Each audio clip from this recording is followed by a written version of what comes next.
From the Grave I Crawl by Epic Insanity 666, Chapter 6, One Big Leap. Waking up to see the ballroom ceiling in front of him, Jason sat up with a yawn while stretching his neck left and right. He got up with his back popping. He stopped midway to see Naruto, or what he went by Dominic, sleeping on his own bedroll, with Summer and the girl he tickled with his chains last night over near the wall, making him look to his two other friends. He saw the bat faunus missing along with the wolf one, leaving him in his sweatpants and tank top. He stood up and packed up, setting the bedroll with the other packed ones. He went to the change rooms where no one else resided. Shrugging at the silence, he went on with his daily morning routine, with his mask sitting in his locker at the end, leaving him in his leather jacket and jeans. He reached in for his boots and leather gloves. He pulled them on with the holster for his machete, strapping it onto his back. He looked up to the mask of his family with an uncertain look, grabbing it to examine the condition. He felt a sense of guilt coming from it. He looked to the left where he heard people waking up. Sighing, he attached it to his belt with the locker closing from his instinctual arm smacking the door. He left the changing room. He went straight to the sleeping forms of Summer Rose clinging in her sleep to Naruto's left arm, and on his right was Raven Bronwyn sleeping peacefully beside him. You do realize they may just call you a pervert when they wake up, right? Jason said casually to the sleeping Naruto, who was silent for a good minute before his right eye peeked open. That is, if I'm around for them to catch me, Naruto said before Summer sat up suddenly. You're awake? It was this that made Jason and Naruto look at her with stunned eyes, with Summer blushing. This is awkward, Naruto said, with Summer chuckling nervously before they froze as Raven got up and left in silence. Avoiding eye contact, Naruto looked up to Jason, who at the moment had a raised eyebrow. Okay, you have my respect for the moment, Jason said with a raised eyebrow. Walking towards the initiation, the two faunus that Naruto had met were eating on their way to initiation, with the bat faunus ignoring the fact his fellow faunus was scarfing down the leg of a cooked chicken. Looking to his friend Vlad Pepis Dracula spoke. Lucian, do you really have to inhale the chicken? The bat faunus questioned, with his fellow faunus looking at him in mid-bite. Lowering the food from his mouth, he spoke. Sorry, Vlad. It's just my instinct kicking in, Lucian Wolfblood said as he finished the chicken. As they continued onward, dropping it in a bin they passed. They found themselves at the initiation point with many other future students already there. They saw the headmaster and his assistant were waiting, with the elderly man turning to them with a smile as they nodded in greeting, with the man rubbing his right side to Lucian, who cleaned the leftover chicken on his mouth. The two stood on the platforms. How has your stay here been so far, Mr. Dracula and Mr. Wolfblood? The headmaster questioned with a smile. It has been satisfactory, Headmaster Merlin, Vlad said with a bow of respect that the aged man smiled toward. No need to bow to me, young man. Human or faunus, I could care less who was the dominant race.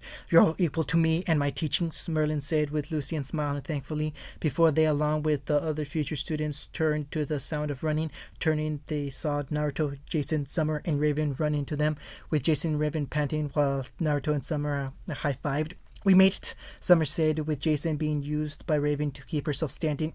Hey, they have such stamina is beyond me, Jason said after catching his breath, with Raven nodding in mild agreement, giving Naruto a curious look of exhaustion before a blush rose onto her cheeks that she ignored. Walking to the platform beside her brother, she ignored his smiling face before she smacked his face with her sheathed weapon. Ow, Naruto said, with the two sharing a look of annoyance.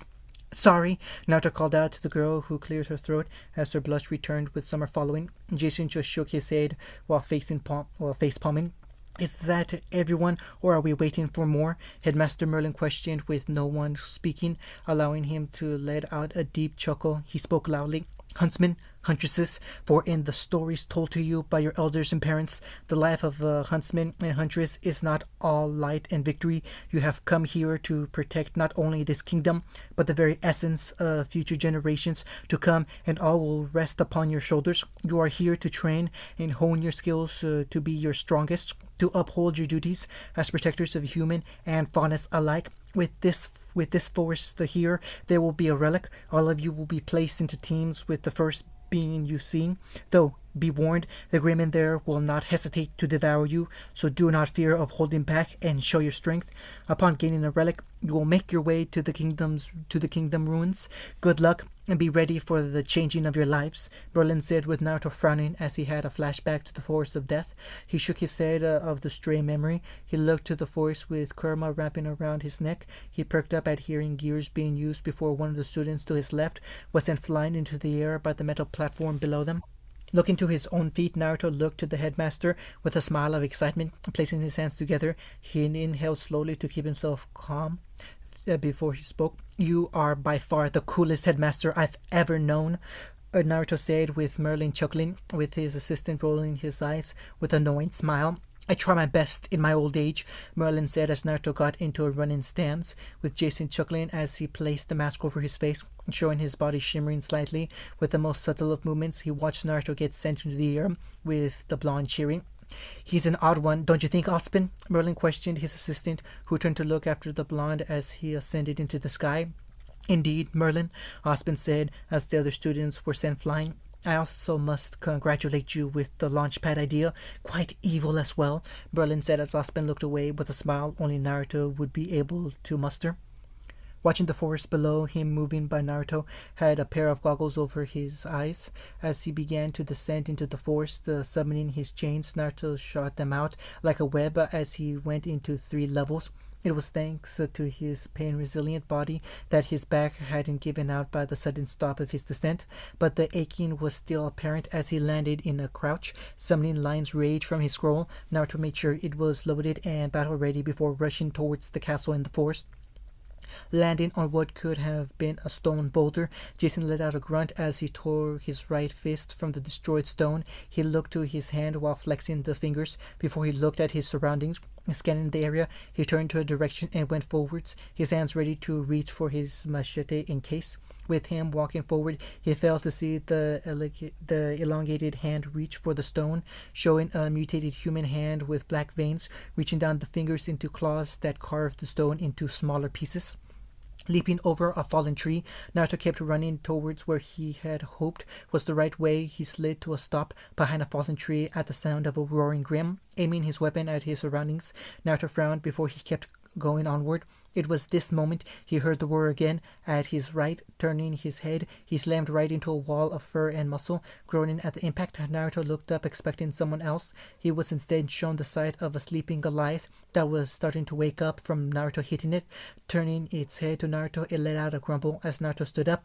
Yeah, whatever. I heard a roar and I wasn't looking where I was going. Just go back to sleep, Naruto grumbled as he walked by the lazy grim, which followed his movements with its head. Looking after his leaving form, it let its head slowly fall to the ground for it to sleep, not caring that a pack of beowulfs rushed by after the blonde, who at the moment stopped with a frown. He looked behind him to suddenly rush forward at the sight of the pack of beowulf. Oh crap! Naruto yelled as he rushed onward in panic. Looking to the right, he saw a familiar girl being snapped up by an Ursa. Aiming his revolver, he fired. Oh crap!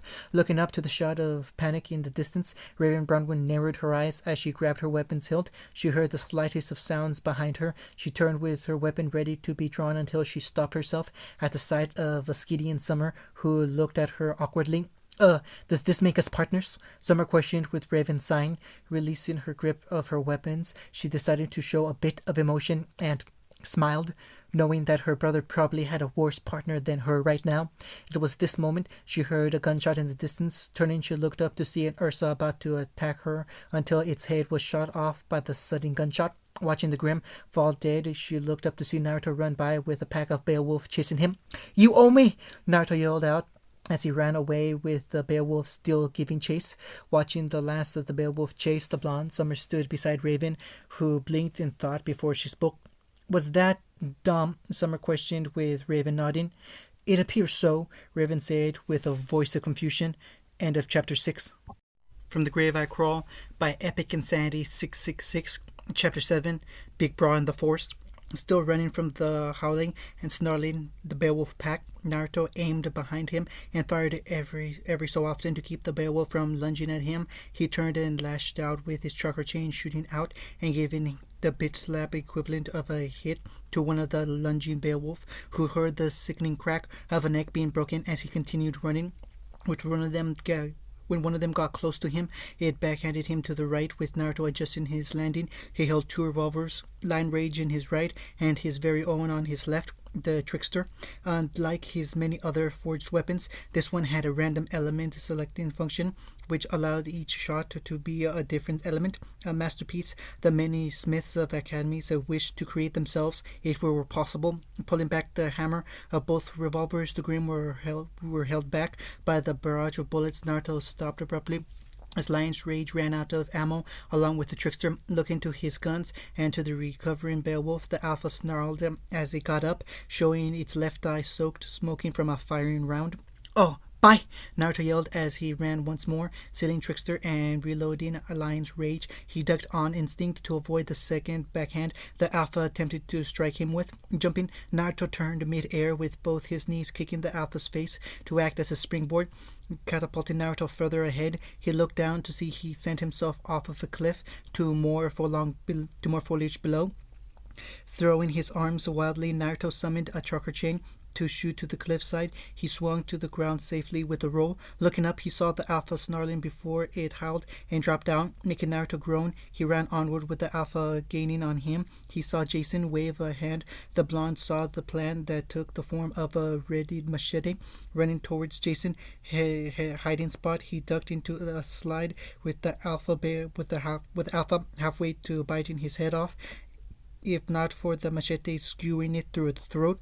Shoving the Grim away, Jason and Naruto saw it clawing its own throat in a futile attempt to save itself before it finally stopped moving, with smoke instantly rising off of its deteriorating corpse. Standing beside each other, Naruto Naruto held a fist to Jason, who looked down to it before he bumped his own fist with it. He spoke. "Well, guess we're partners for the next 4 years of Beacon," Jason said, as Naruto nodded before bringing out his weapon to reload them. The two looked up to see a stone tower just over the ridge of a hill. Do not know how I missed that while running," Naruto said to himself. The two failed to see the shadow of something stalking them, human in shape but horrific in grim state, followed by its 2 red eyes, suddenly joined by 6 more, as arachnid legs grew from its spine. Moving into the sunlight, the Grim showed a heavily distorted face of a once whole spider faunus, with its bottom jaw crudely split in 2, with black saliva flowing down to the granary.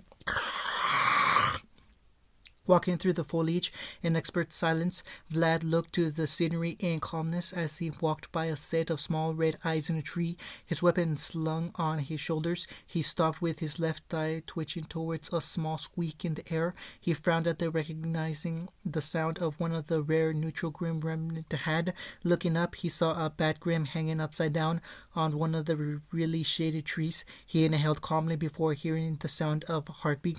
Hearing the steady heart rate growing louder, he turned to see a large shadow in the trees, moving towards his position. Unslinging his weapon, which was an assault rifle with its barrel designed with a tightened spring with a pop-up scope. Watching the unknown leap into the air and into the sunlight, Lad kept looking up as the being stood up with a growl of approval, as the slightly unrecognizable face of Lucien joined the visage with his clothes stretched from his growth muscles. The wolf fauna showed himself to be changed slightly, with parts of his body having the characteristic of a wolf, with black fur joining his darkened skin. His eyes glowed yellow. He spoke.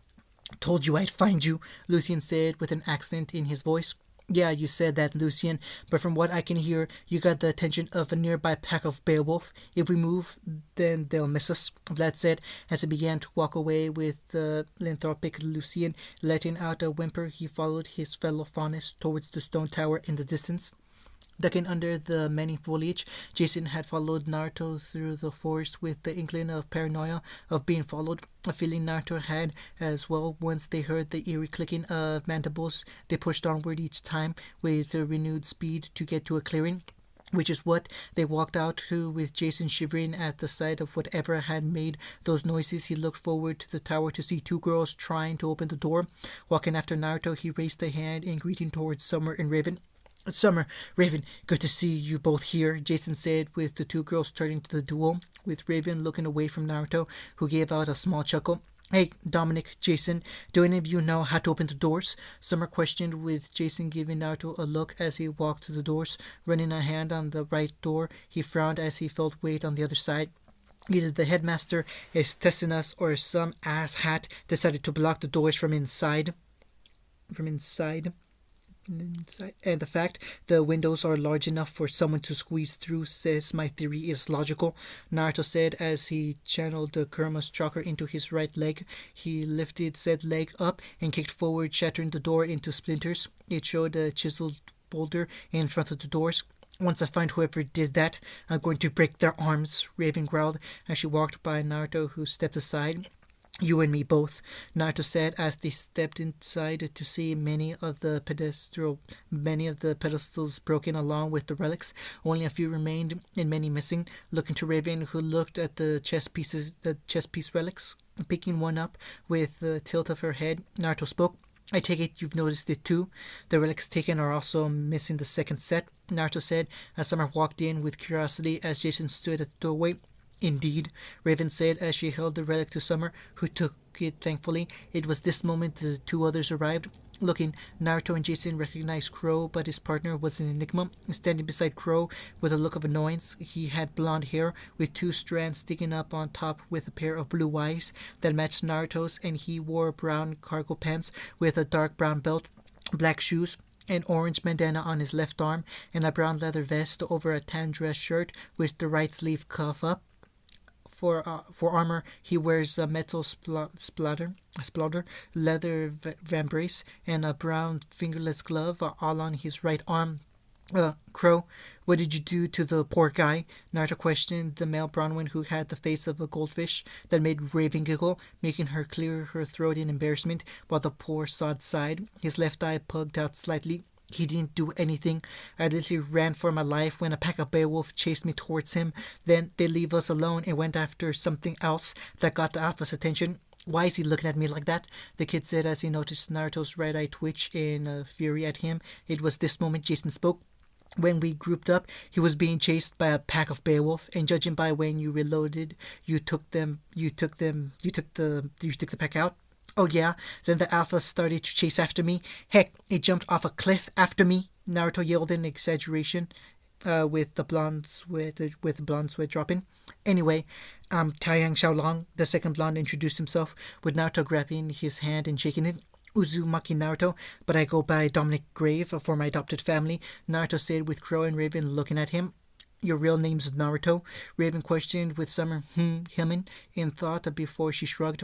I'll stick with calling you Dom, more quicker than Naruto, Summer said with Naruto shrugging in reply before they heard an explosion from outside, making Crow and Taiyang move to protective positions. Naruto suddenly held an M240, a machine gun with a bullet chain reaching to the added backup that came with it. What? Crow questioned with wide eyes as Naruto smirked as he got ready for a fight, pulling the gun's ammo lever back. He took aim before he heard another explosion outside, followed by coughing. Damn it, Lucian! Hearing the voice of someone outside the castle, Naruto walked out to see two Faunus. Seeing the two Faunus from the airship, Naruto and Jason had instant recognition along with Summer waving to Lucian before she took notice of his current state of being as he reverted back, the two not even acknowledging their presence. Well, sorry for thinking those old grenades were inactive, Lucian yelled back as he reverted back to normal, an axe strapped to his back. Well, what would possess you to see if they were active? Vlad yelled as he held an old rusted grenade to his fellow Faunus' face. We were surrounded by Grim. Loud noises, Naruto yelled with everyone turning to him as he had a calm smile.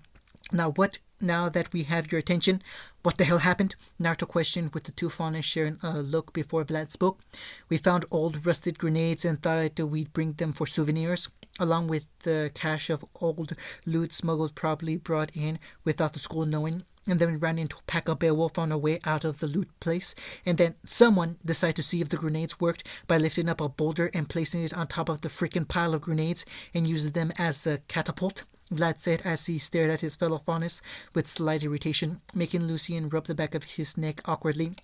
Yeah, not my proudest moments, Lucian said, before they perked up at the sound of a horrific shriek from the forest, making the others facing the two fawnest look and pale at what stood behind them. With a human-like body and darkened skin, the grim-like beast had what could have been messy black hair with red eyes, staring at the future huntsmen and huntresses. Summer froze at seeing the poor soul's split jaw as it stood on its 2 feet. Black saliva leaked from its mouth, with 6 more eyes suddenly opening, with 6 arachnid-like legs leaking from its mouth, with 6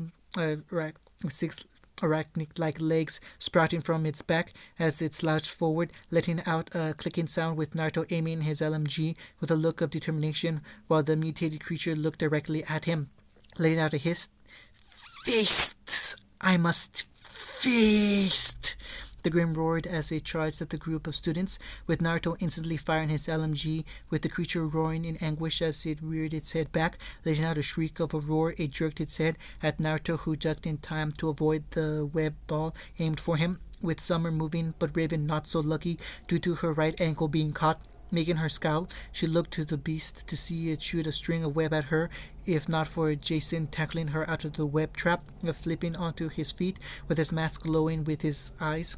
Jason stood up, with his neck popping. Walking forward, he ducked to the right to dodge a web ball shot at him. He unsheathed his machete. To flip it in the air, he threw it at the grim-like creature, nailing its right human shoulder.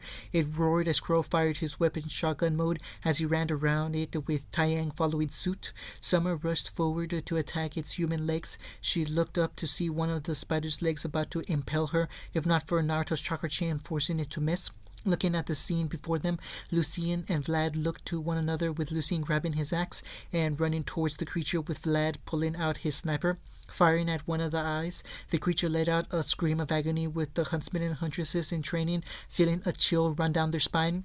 Firing once more, Naruto let out a yell of defiance as the creature went to strike Raven as she struck one of the spider legs, raising its arm to stop the barrage of bullets. The creature's eyes glowed crimson.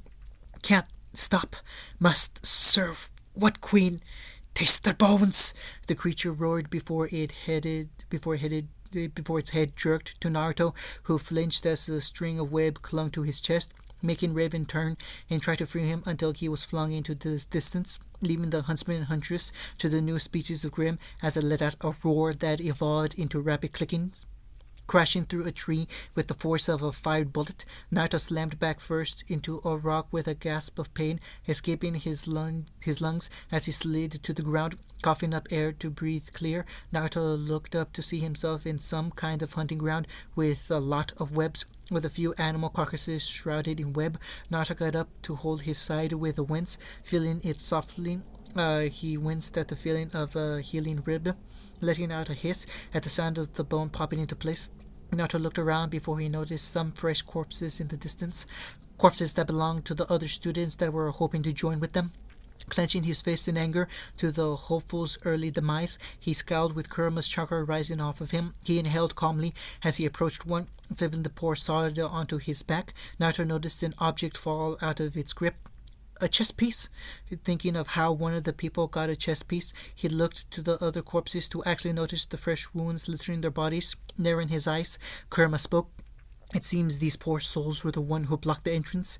They weren't trying to sabotage others. They were trying to escape the monster," Kurama said, with Naruto looking up with a curse. "How are we supposed to fight that thing if it took down these guys easily? Maybe it wore them down before striking. No, the wounds like they were high-speed related. Yeah, but with the speed it didn't show it to us," Naruto said as he looked around before he took notice to another presence behind him. Turning, his eyes widened at the sight of a struggling Goliath, Grim rumbling as he tried to break free. With Naruto summoning an AK-47, he stopped himself from pulling the trigger as he took notice to the scars on the Grim armor. It seems whatever that thing was doing doesn't like Grim very much, Naruto said as he saw the creature claw marks on the Goliath's forehead. He looked into its eyes to see nothing but anger, but not towards him. Perking up at getting an idea, Kurama had an "oh no" moment as Naruto summoned a knife. He began to cut the webbing and trapping the Goliath. He was midway cutting the webbing on his right foot before he was pulled off his feet by the Goliath's trunk, its eyes staring into his own that flashed crimson red. You and I have a common nuisance. That web creep is hurting my friends right now, and I'm going to guess you also want some payback. How about a small truce until that thing is dead? You go your way, and we go ours, Naruto said with a smile forming as the Goliath stared at him before it lowered him to the ground. Raising its trapped foot, Naruto cut the webbing with the Goliath groaning as it stood tall once more. Turning its head to the sounds of battle, Naruto went to run towards the sound until he was snatched off the ground and placed on the Goliath's back as it rushed full speed, ready to settle a score with an abomination.